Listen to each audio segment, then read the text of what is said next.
Hey everyone, so in this video, I'm going to show you how to mute yourself on Zoom.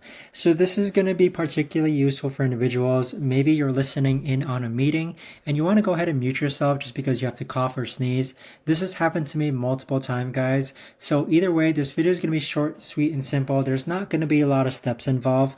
But here we are on a demo Zoom meeting. I'm just here by myself.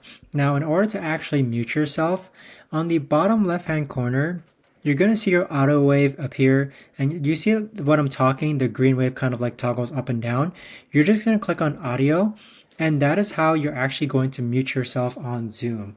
So in addition to that, there's other options as well. If you click on this toggle menu, this is how you'll be able to switch your microphones or speakers on Zoom as well. But that right there, guys, is the best and easiest way that I know of to actually go ahead and mute yourself on Zoom. If you guys know of a better or easier way to actually do this, let me know in the comments down below. I would love to know. In addition to muting yourself, if you also wanted to turn off your video, you would just click on this video option here and your video would turn off.